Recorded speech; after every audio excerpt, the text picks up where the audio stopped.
Good morning, everyone. I'd also like to welcome all of you that are here, some of you that are visiting, and especially those that are joining us online.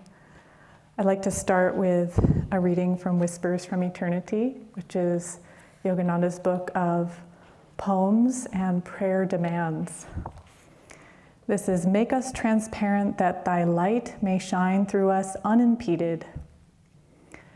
The sunbeams of thy love shine equally on all the members of thy cosmic family, whether prophet, hero, villain, tiny moth, or me.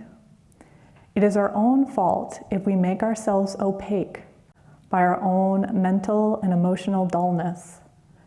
Teach us to wipe away the dirt of error from the windows of our understanding.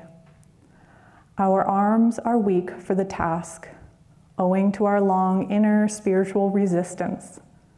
O Master Cleanser, lend power to our efforts, that we may wipe away every last spot that clings to our minds, obscuring our transparency and preventing free entry to thy light. O make us fully clean again, invisible in our egos, because transmitting only visions of thy beauty, which lies within us."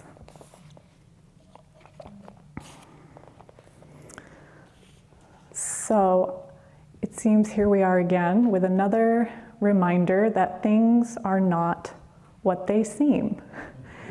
This is a recurring theme. If you come to Sunday service once in a while even, you'll start to notice again and again we have this reminder that what we see, what we hear, what we perceive with the senses is not the full picture, is not the true reality.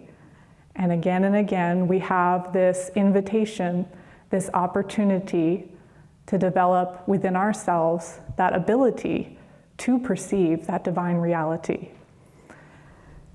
So recently, last month, I had the opportunity to lead Sunday school, and I had chosen the topic of divine light and, experiencing God as light. So I thought I'd start off with a sort of conversation, discussion question. What are all the sources of light that we can see in the world? Where do we see light? And, I was expecting some of the usual answers like the sun, the moon, the stars, when we turn on a light switch, maybe in a candle flame, things like that. But pretty quickly, one of the children said, "The masters." And I thought, well, yes, that's true. And it's not so surprising because, of course, the masters, the saints, absolutely are a source of light in the world. But what was surprising to me was just how easy it was for them to see that, to express that there was no one disagreed. There was no sense of, well, wait a minute, none of that, no skepticism, no sense of doubt. There was just this, well, of course. And it's such a beautiful reminder of the need to be more childlike, to be receptive, to be childlike in order to tune into that presence that's right there in front of us, right? Because it's not something that we can perceive with the intellect, with reason. It's through our heart, through that perfect childlike faith and that ability to see. Swami said that it's not until you develop the heart quality that you're able to see things as they are. And so think of the childlikeness, that devotion, that simplicity of the saints. We have so many beautiful examples. And I was thinking a lot about Rajarsi Janakananda, who is Yogananda's foremost disciple. And they had such a beautiful childlike relationship, that guru-disciple relationship, but there was such a sweetness there. And Yogananda was always praising Rajarsi for that childlike humility, for that simplicity that he expressed. And someone once asked Yogananda, how did Rajarsi make such rapid spiritual progress? And Master's response was so simple. He knows how to listen. Here was a man who was outwardly extremely successful. He had all the accomplishments and the wealth that anyone would seek. And yet, how did he achieve God realization. How did he achieve that? Through that unconditional love for the Guru, through that attunement to the Guru, approaching with devotion from his heart, not from the intellect, not from the will, but from the heart. We have this incredible story from the autobiography of the yogi this week of Yogananda's visit to Ram Gopal Muzumdar. And it's one of many, many, many examples in the autobiography of this miraculous divine light. And for some of us, when we read this for the first time, it's thrilling, and yet it's also somewhat beyond comprehension. It's beyond our reality. And Yogananda begins through these stories in the autobiography to share the teachings, to try to explain to us what this divine reality is. And he even dedicates an entire chapter to the law of miracles. And in that chapter, he shares many of the scientific advances and proofs and explanations for this divine reality, that everything is light, that everything is consciousness. And we're seeing it continue today in science, that more and more we're tuning into energy as the one reality. And yet, we can understand this, and we read this maybe the first time, second time, third time, and we start to take it in and understand it on a certain level. But it isn't until we practice the techniques and develop our attunement to the Guru that we truly begin to understand, that we truly begin to have our own direct experience. And that's what Yogananda came to ask us to do, to give us that opportunity to have our own direct experience of God, not to rely on an intellectual understanding or a dogmatic understanding, but to have our own experience through meditation. And we have to have that experience within, because it's an inner reality. You know, I can come up here and I can maybe explain the science, the yoga teachings behind divine light and the explanation of it, but until we meditate, until we still ourselves and we go within and have that inner experience, we don't really understand what it is. And it's through that inner experience, once we have that, then we can begin to see that reality everywhere. You know, divine sight is center everywhere, circumference nowhere. But we have to first have that inner experience. Everything in this material world is a reflection of that divine reality. You know, in the reading, it references the idea that the sun is a reflection of that divine light. And we have clouds. We've been having some really stormy weather. We have storms and clouds also that block that sunlight. And so too, within us, we have the clouds and storms of ego, of anger, of frustration, of anxiety and worry, of restlessness that block out that divine light, that make it difficult to see, to perceive, to experience that divine light within. But just as if we got in an airplane and we flew up above the clouds, we would see that the sun is still there shining. We're able to do that through the techniques of meditation. We can rise up above that ego consciousness and come to focus at the point between the eyebrows. And the more we practice that, the more we do that, we can rise above those clouds of ego that block out that light. Now, we might not see blazing lightning in our meditations. We may not perceive those astral lights the way that it's explained in the autobiography, but what do we experience? We begin to perceive solutions. We begin to tune into the goodness and the kindness that's around us. We begin to express those higher qualities, so that light comes to us. Even if we don't see it in the way that it's expressed in the autobiography with blazing, flashing lightning, we do begin to experience that divine light. And as we meditate, as we spend time with other devotees, as we serve, we begin to open up that receptivity to that divine light. I had an interesting experience last month. I was leading a family retreat for Christmas. We had some families come and visit at the Expanding Light. And one of the parents who was going to come with her 2 children, she noticed that it was going to be cold and rainy. And so she emailed me and said, I don't think we're going to come. It's going to be cold and rainy and we don't want to come. And I thought, well, that doesn't seem like a very good reason not to come. I think you should come, and I talked to her about it and I said, we won't go outside if it's really pouring, we'll play inside, and we have lots of, heat, we have blankets, we'll stay nice and cozy, just kind of trying to calm her worries. And so she was convinced, she decided to come and had a wonderful experience. It was extremely cold and rainy and it even snowed that weekend.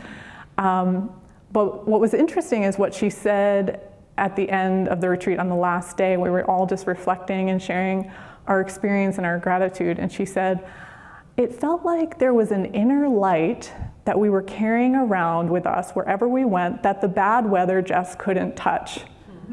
And I thought, wow, she had that experience. Right? She was able to break through that limited perception that I'm only going to enjoy myself if fill in the blank. We all have those things, right? I'm only going to be able to be happy if. She was able to have a direct experience of that inner light, of that inner joy that's not dependent on outer circumstances. To be able to transcend that, to get above those clouds. What a powerful experience. And it's the opportunity that we all have to live more in that light. It's there all the time. But we get sidetracked. We get distracted. And even this story of Yogananda visiting Ram Gopal Muzumdar is an interesting one because it starts off, he's been with Sri Yukteswar. He's found his guru. He's with Sri Yukteswar, and he says to Sri Yukteswar, I'm leaving, I'm going to the mountains to find enlightenment. I mean, can you imagine? And so he goes, and he even asks Ram Gopal Muzumdar for samadhi, can you give me enlightenment? And Ram Gopal reminds him, you have everything you need in Sri Yukteswar. You have everything you need in your guru. The mountains cannot be your guru. He says, what one does not trouble to find within will not be discovered by transporting the body hither and yon. A wonderful reminder. I just had to read these words because they're just so perfect. He said, as soon as the devotee is willing to go even to the ends of the earth for spiritual enlightenment, his guru appears nearby. What a reminder. And even Yogananda, he acts this out. The masters, the avatars act out these different scenarios for our benefit.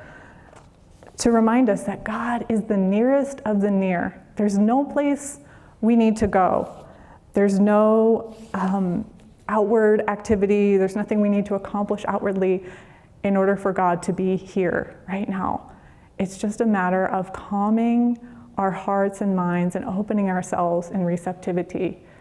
Yogananda told us to pray, Lord, where I am, there thou must come. God is the nearest of the near. Now, sometimes, even though God is the nearest of the near, we just don't feel that presence. We can't see that light. Maybe we know it's there. And I had a friend who was sharing with me recently that she's been having some dark periods of, she's been going through some different tests and just having some moments of just really not being able to feel that divine presence, not being able to feel or see that light, even though she knows it's there, just not being able to feel that. I think most of us have at least had some experience of that. And what did she do in response? She said, all I could do was say, thank you, Master. Thank you, Master. She said, I didn't feel grateful. The ego was arguing. I didn't necessarily feel grateful, but I knew that this is what my higher self would say. She said, the ego disagrees, but the soul knows. The soul knows that these challenges, that these tests are a blessing. All I could do was say, thank you, Master. So yes, God is present, even in the darkness. Even in the darkness. The light, I want to really focus on that part, because a lot of times we focus on the darkness comprehended it not, and our inability to comprehend and why we get caught, and that's important to work on that, but to first just focus on that first part, the light shineth in darkness. Regardless of whether we understand, whether we're able to perceive that light, whether we're able to rise above our ego consciousness, that light is shining. It's unconditional. It's unconditional. It's always there. I've been focusing and just trying to tune in more to Divine Mother, because Yogananda said that the mother aspect of God is nearer than the Father. And so I've been reading this wonderful book that's a compilation of different accounts of apparitions of Divine Mother Mary. It's called A Woman Clothed with the Sun. And it's 8 different apparitions of Mary written about by different authors. But the editor, what's interesting is the editor in the introduction talks about what are some of the common characteristics of these different apparitions. And one of them, of course, is light. Universally, they all express seeing that divine light, as is expressed in the Gita, brighter than 1,000 suns, right? More brilliant. But what's also interesting is who she appears to and where she appears. So she doesn't come to people that are influential, that are wealthy and well-educated or powerful in a worldly sense. She comes very often to children in these different apparitions, or in a few cases to adults that are very childlike, very simple, and very deep in their devotion. And why is that?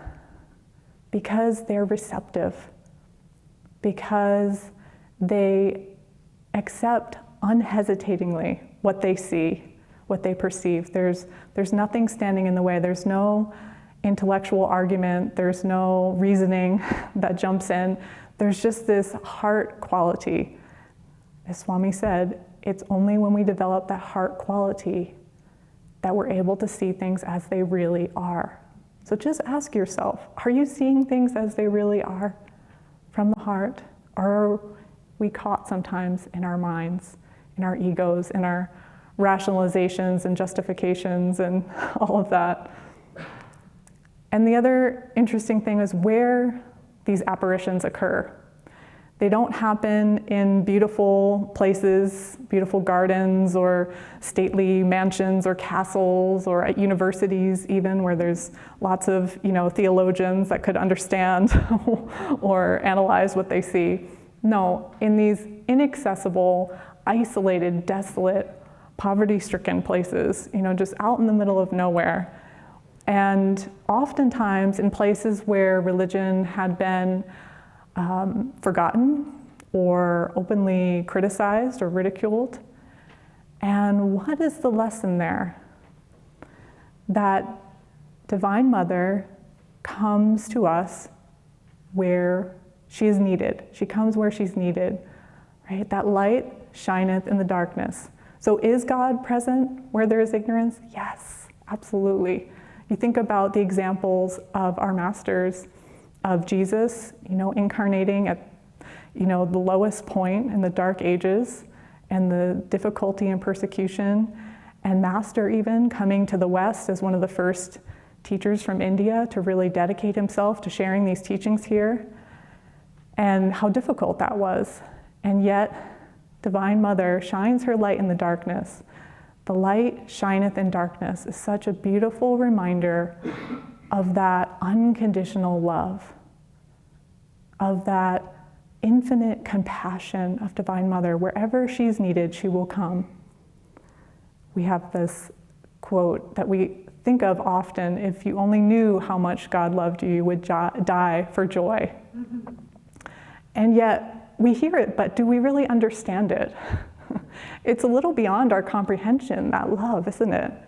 It's a little bit beyond when we're trying to understand it with our mind. But when we tune in with the heart, When we open ourselves in receptivity, Divine Mother doesn't need us to understand. She doesn't need us to figure it all out or to have all the answers. We can leave that to her. But when we open ourselves in receptivity, to put ourselves in situations that help us to remember, whether we feel it or not, to help us to remember that God is here. God is present, even where there is darkness, even where there's difficulty. She's here with us. And so I wanted to end by reading this quote from the Divine Romance, Master's Yogananda's words, a beautiful reminder how to travel through this darkness. He says, "Make the Lord the shepherd of your soul. Make him your searchlight when you move along a shadowy pathway in life. He is your moon in the night of ignorance. He is your sun during the wakeful hours. And he is your pole star on the dark seas of mortal existence. Seek his guidance. The world will go on like this in its ups and downs. Where shall we look for a sense of direction? Not to the prejudices roused within us by our habits and the environmental influences of our families, our country, or the world, but to the guiding voice of truth within, to that inner light." God bless.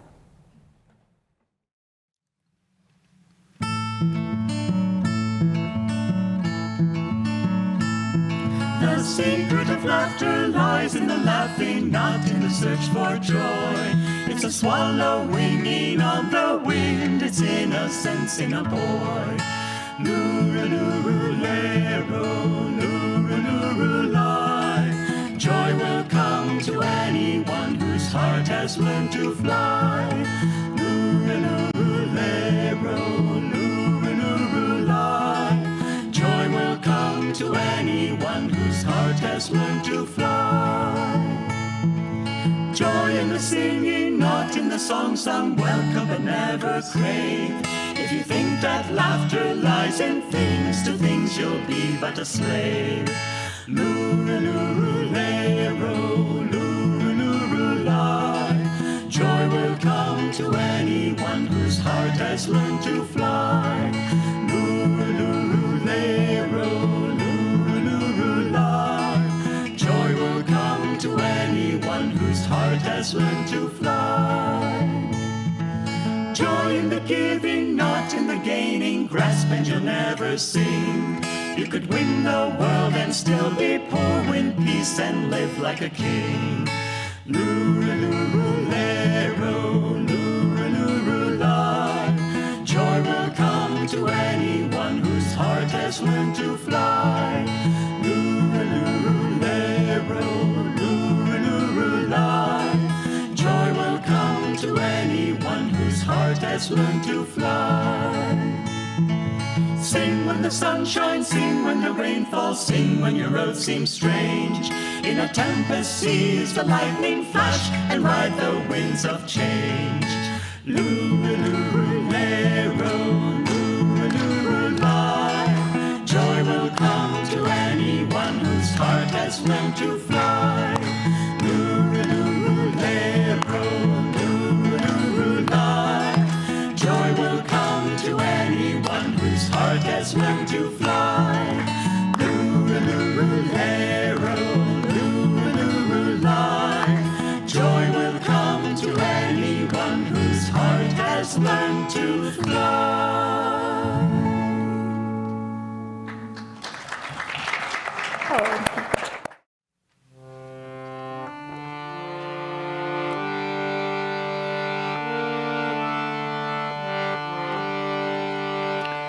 If thou wilt see opal flame drive darkness evermore, searing thy silence with the sword of pranayam, searing thy silence with the sword of pranayam, through the starry opal eye, see the Christ everywhere, sleeping in every atom, in protons, electrons, sleeping in every atom, in protons, electrons, golden misty aureole adorns the opal door.